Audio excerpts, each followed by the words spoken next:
안녕하세요, 구독자 여러분. 구독과 좋아요는 채널 운영에 큰 힘이 됩니다. 인생을 살아가다 보면 믿을 수 없을 정도로 뻔뻔한 사람들을 만나게 될 때가 있습니다. 다른 사람들을 속이는 걸 당연하게 생각하고 속은 사람이 바보라 생각하는 못된 인간들이 있죠. 제가 결혼한 집안의 시어머니 역시도 그런 잘못된 생각을 가진 인간이었습니다.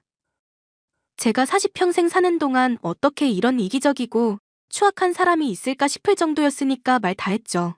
그 시모에게 제가 통쾌한 한 방을 날리게 된 일이 있어 오늘 이렇게 사연을 얘기해 볼까 해요. 안녕하세요, 어머님. 제가 오랫동안 고민을 했었는데 아무래도 말씀을 드려야 할 것 같아서요. 뭔 대단한 얘기를 하려고 뜸을 들이고 그러니. 답답하니 무슨 일인지 얼른 말해보거라. 어머님 얼마 전에 놀러 오셨을 때 제 허락도 없이 물건 가지고 간 거 알게 돼서요. 폐물에도 손대시고 옷이며 시계며 이래저래 많이 가져가셨더라고요. 이걸 말씀드리는 것도 민망한 일이지만 어머님께 꼭 전하기는 해야 할 것 같아서요. 그게 무슨 말이니? 내가 네 옷이며 시계? 폐물?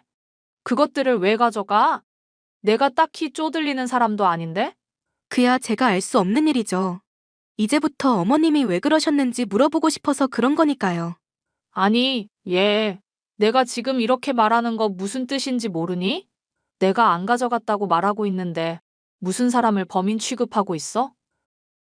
남편이 저희 맞벌이라서 집에 있는 게 혼자 두기 걱정된다고 했던 거 기억나시죠? 그래서 집에 강아지 뭐 하는지 확인하고 목소리도 전할 수 있는 기계가 있거든요. 거기에 어머님이 저희 없을 때 들어오셔서 물건 챙겨가신 거 다 담겨 있네요. 혹시 왜 들고 가신 건지 이유라도 말씀해 주실 수 있나요? 기계 그거 오류난 거 아니니?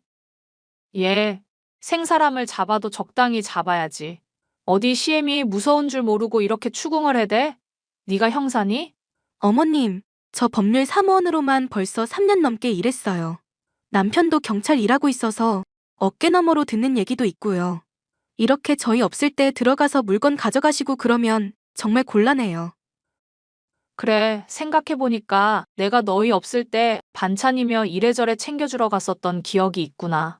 옷이며 폐물은 많이 낡았길래 수선해주려고 챙겨갔었던 거다. 이제 기억이 났구나, 네, 어머님 마음은 감사한데 앞으로는 그런 것도 미리 말씀을 해주셔야 해요. 안 그러면 도둑 들었다 생각하고 신고하게 될 텐데 그럼 인력 낭비잖아요. 그래, 듣고 보니 내 말이 맞는 것 같구나. 충분히 생각을 못해서 미안하고 앞으로는 꼭 알리도록 하마. 이해해 주셔서 감사합니다, 어머님. 시어머니는 손버릇이 좋지 않고 거짓말을 일삼는 분이었습니다. 저는 그래도 시모의 체면을 생각해 눈에 훤히 보이는 거짓말 역시도 참아 넘어가줬죠. 다행스럽게도 제 조언을 받아들인 덕분인지 몰래 집에 찾아와 물건을 훔치는 일은 줄어들었는데요. 대신 다른 못된 버릇이 생기고 말았습니다. 얘야, 나 어떡하니? 내가 친구랑 놀러 왔다가 지갑을 잃어버렸지 뭐니? 친구도 나도 둘 다 돈이 없어서 낯선 곳에서 늙은이 둘이 굶어 죽게 생겼다. 친구분도 지갑 잃어버리셨어요? 나중에 지갑 찾으면 돌려주신다고 하고 일단 친구분 걸로 해결을 하시죠. 애초에 내가 알아서 해결이 되는 거였으면 너한테 말을 했겠니? 나도 친구도 돈이 없으니까 너한테 연락한 거 아니냐? 네, 그럼 어디인지 위치 알려주시면 제가 모시러 갈게요. 지도 어플 키신 다음에 장소 불러주시면 될 것 같아요. 나는 번잡해서 그런 거 키고 뭐 찍고 이런 거 못한다. 다 됐으니까 나한테 돈으로 보내도록 해라. 아니요, 저 오늘 쉬는 날이라서 어머님이 말씀만 해주시면 금방 갈 수 있어요. 어디쯤인지 말씀해주시고 조금만 쉬면 모시러 갈게요. 친구분이랑 같이 저녁 한 끼 해도 되고요. 여기가 강원도인데 오긴 어디로 온다는 거냐? 됐으니까 돈으로 보내라. 돈은 나중에 내가 갚을 테니까. 어머님, 돈 저한테 갚는다고 해놓고 빌려가신 것만 벌써 500만 원은 되는데요. 이런 일이 한두 번이 아니니까 제가 걱정이 돼서 그러죠. 그러니까 내가 알아서 한다고 하지 않니? 말만 걱정한다고 해놓고 네가 시엠이 의심하고 있는 거 훤히 보인다. 왜? 설마 하니 시모인 내가 너 돈 뜯어먹고 입 싹 닫을까 봐 걱정되니? 당장 내일이라도 돈 줄 테니까 그런 걱정하질 말거라. 어머님을 의심하는 건 아니고 정말 걱정해서 드린 말씀이에요. 돈은 금방 붙일 테니까 잠시만 기다려주세요. 허구한 날 거짓말을 하면서 제 돈을 뜯어갔던 시어머니. 당연히 믿을 수 없는 말이라 생각하면서도 저는 돈을 붙였습니다. 어릴 적 어머니가 없이 아빠의 손에 홀로 자랐던 저였기 때문에 시어머니가 가끔씩 보여주는 인정에 목이 말라 있었기 때문이죠. 시어머니 역시도 제가 돈을 붙이기만 하면 세상 둘도 없이 친절하게 저를 대하셨고요. 내가 오늘 너한테 돈 붙였으니까 확인해 보거라. 그동안 빌린 돈 아주 깔끔하게 다 갚았지? 네, 어머님. 무슨 돈이 있으셔서 이렇게 또 돈을 다 주시고. 사실 전 그냥 어머님 용돈 삼아드린 거라 생각하고 있었는데요. 얘가 말이나 못하면 밉지는 않지.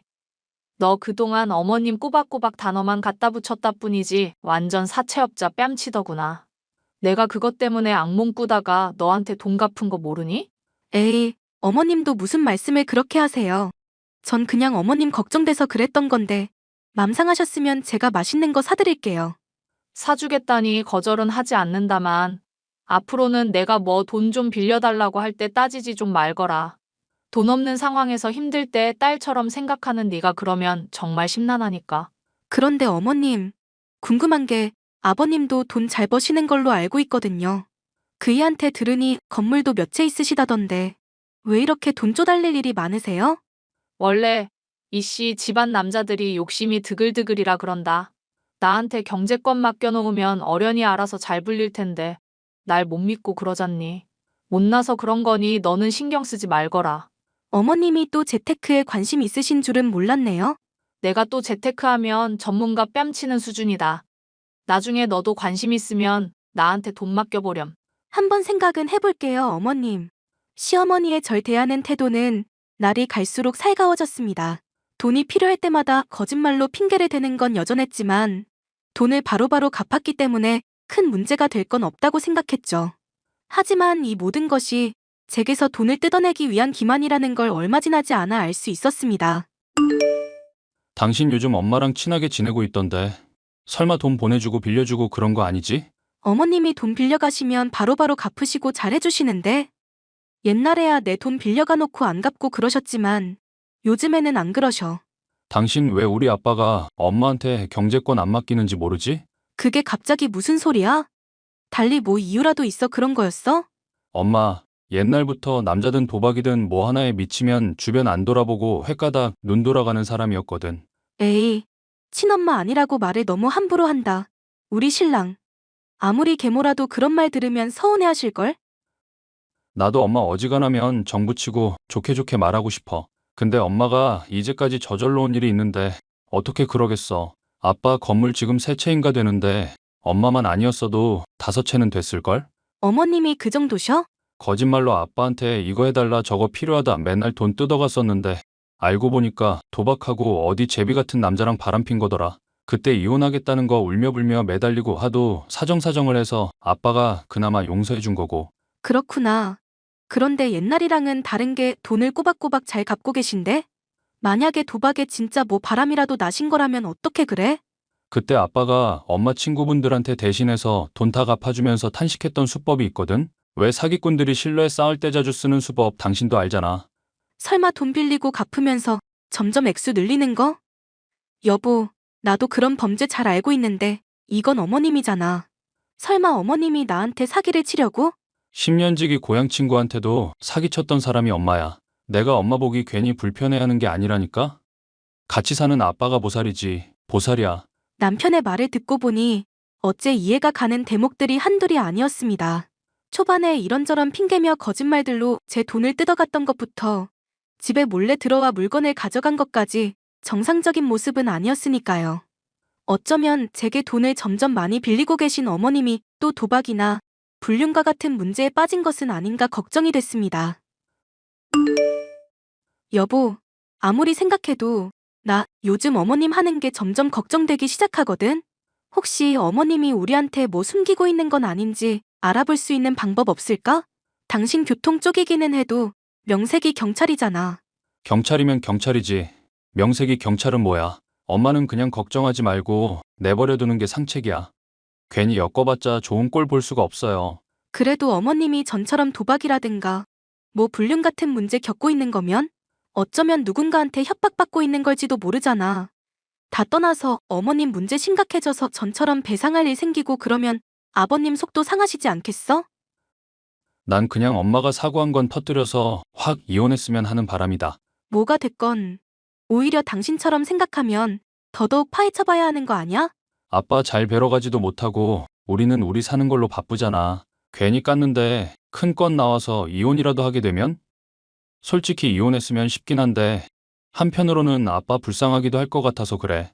그게 걱정이었어. 아버님처럼 중후한 분은 또래 나이 여자분들한테 인기 많어. 요즘에는 황혼 이혼, 황혼 재혼도 옛날처럼 드물지 않다더라. 몰라. 그럼 당신이 도와달라는 거 있으면 말해봐. 범죄 아닌 선에서라면야 내가 최대한 도와줄게. 됐어. 당신 미적지근한 거 보니까 내가 알아서 하는 게 차라리 낫겠다. 내가 어른이 알아서 잘해줄 테니까 굿이나 보고 떡이나 드셔. 시어머니가 아주 큰 잘못을 저지른 게 아닌 이상 저는 용서하고 묻어줄 생각이었습니다. 시어머니를 위해서가 아니라 그런 사람이라도 남편에게는 엄마였고 아버님에게는 아내였으니까요. 하지만 조사를 진행하면서 알게 된 사실은 경악을 하기에 충분했었는데요. 몰래 시어머니를 따라다닌 지 채 한 달도 되지 않아 바람을 피는 것부터 저를 비롯해 여기저기서 뜯은 돈들을 상간남에게 갖다 바치는 걸 알게 됐기 때문이죠. 하지만 저는 이런 시어머니의 행동이 어쩌면 협박 때문일지 모른다는 가능성을 떠올렸습니다. 어머님, 사랑하는 어머님, 저랑 간만에 술 한잔 하실래요? 어머님한테 제가 용돈도 많이 드리고 오랜만에 이런저런 얘기나 하고 싶어서요. 용돈 준다니 나야 거절할 이유가 없지 않겠니? 술은 내가 집에 사들고 갈까? 아니면 네가 집으로 올래? 아버님이며 남편이며 보는 눈도 있는데 어디 놀러가서 한잔해요, 어머님. 여자끼리 놀러간다고 하는데 남자들이 뭐 어쩌겠어요. 좋은 생각이구나. 네가 예약 잡기만 해라. 나는 가서 먹을 음식 좀 미리 해두고 있으마. 감사합니다. 오랜만에 어머님 손맛 좀 보겠네요. 그렇게 여행을 간 저와 시어머니.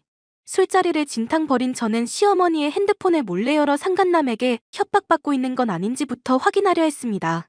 상간남과의 대화를 확인해 알게 된 진실은 제 예상보다 훨씬 추악했는데요. 상간남과 오래전부터 바람을 펴왔었고 남편이나 시아버지를 돈줄로 생각하는 것은 물론 저를 완전 바보로 취급하고 있었더군요. 조만간 제게 1억 정도 뜯어낼 예정이라며 희희낙낙 웃기까지 하면서요. 이렇게 이기적이고 뻔뻔한 인간을 진심으로 걱정해줬었다니 저 스스로가 너무 한심해 눈물이 날 지경이었습니다. 며느래기야. 나 정말 너무 심각한 일이라 지금 손이 떨리는구나. 병원에 확인을 해보니 내 수술비가 1억이 든다지 뭐니? 1억이요? 그래, 수술 안 하면 죽는다잖니. 당장 1억 좀 빨리 보내다오. 응? 아버님이 저보다 돈 훨씬 많으시잖아요. 그걸 왜 하필 저한테 말씀을 하시는지 모르겠네요. 민우 애비한테 말했다가 뒷목 잡고 쓰러질까봐 그래. 가뜩이나 요즘 건강도 안 좋은 사람인데 걱정 끼쳐서 되겠니? 잔말 말고 돈 당장 보내다오. 부탁이다. 가만히 보자 하니 사람 참 우습게 보이시나 봐요. 뜬금없는 얘기도 정도가 있지. 갑자기 수술비 1억을 달라 하시고 수술비 없으니까 차라리 그냥 죽으시는 건 어떨까요? 뭐? 너 시애미한테 무슨 말을 그렇게 하니? 죽으라니, 이게 어디서 배운 말버릇이야. 아니, 댁은 어디서 배웠길래 대낮부터 남자랑 모텔에 가질 않나? 며느리한테 1억이나 사기를 치려고 하시는데요? 너 그게 다 무슨 소리야? 내가 남자랑 뭘 어째? 저 배울 만큼 배웠고 어머님이 생각하는 것처럼 만만한 사람 아니에요. 이제까지 말도 안 되는 거짓말인 거 알면서 속아줬던 거지. 정말 멍청해서 속은 것도 아니고요. 진정하고 잠깐만 나랑 얘기 좀 해보자. 응? 그이나 아버님한테 어떻게 전할까 고민하고 있었는데 하는 꼴을 보니까 그냥 시원하게 까발려야겠다 싶네요. 그동안 사람들 기만하시고 거짓말한 죗값 톡톡히 받으셨으면 좋겠어요. 아가, 잠깐만 기다려보라니까. 내가 무슨 잘못을 한 건지는 모르겠지만 일단 빌게. 빌 테니까 용서해 주렴. 응? 마지막까지 잘못을 인정하지 않고 뻔뻔하게 굴던 시모. 저는 결국 가족들에게 시모의 바람이며 사기 행각을 죄다 까발렸습니다. 시아버지는 이 일을 알게 되자 노발대발하시며 당장 시어머니를 내쫓으셨죠. 시어머니는 무릎을 꿇고 손이 발이 되도록 빌고 또 빌었지만 소용없는 일이었습니다. 두 번째 주어진 기회를 뻥 차버리고 오랫동안 사람을 기만해왔으니 죄의 대가를 받아야 했죠. 사기꾼이나 다름없던 시몬은 결국 상간남과 함께 감옥에 가게 됐습니다. 파헤쳐보니 상간남과 함께 시아버지의 재산을 몰래 빼돌린 것부터 이래저래 저지른 죄가 많았기 때문이었습니다. 시아버지는 결국 시어머니와 이혼하게 됐고 한동안은 많이도 적적해 보이셨는데요. 다행스럽게도 최근에는 좋은 분을 만나 교제를 해나가고 있는 것 같습니다. 이런 시련을 겪고 나니 세상에는 기회가 주어짐에도 뉘우칠 줄 모르는 뻔뻔한 사람들도 있구나. 그런 생각을 하게 되었는데요. 사연을 듣는 분들의 주위에도 이런 뻔뻔한 사람들이 아마 있으리 생각이 듭니다. 거짓말을 하고 뻔뻔한 사람들에게 받은 상처가 있으신 분들에게 제 사연이 조금이나마 위안이 되었으면 좋겠습니다.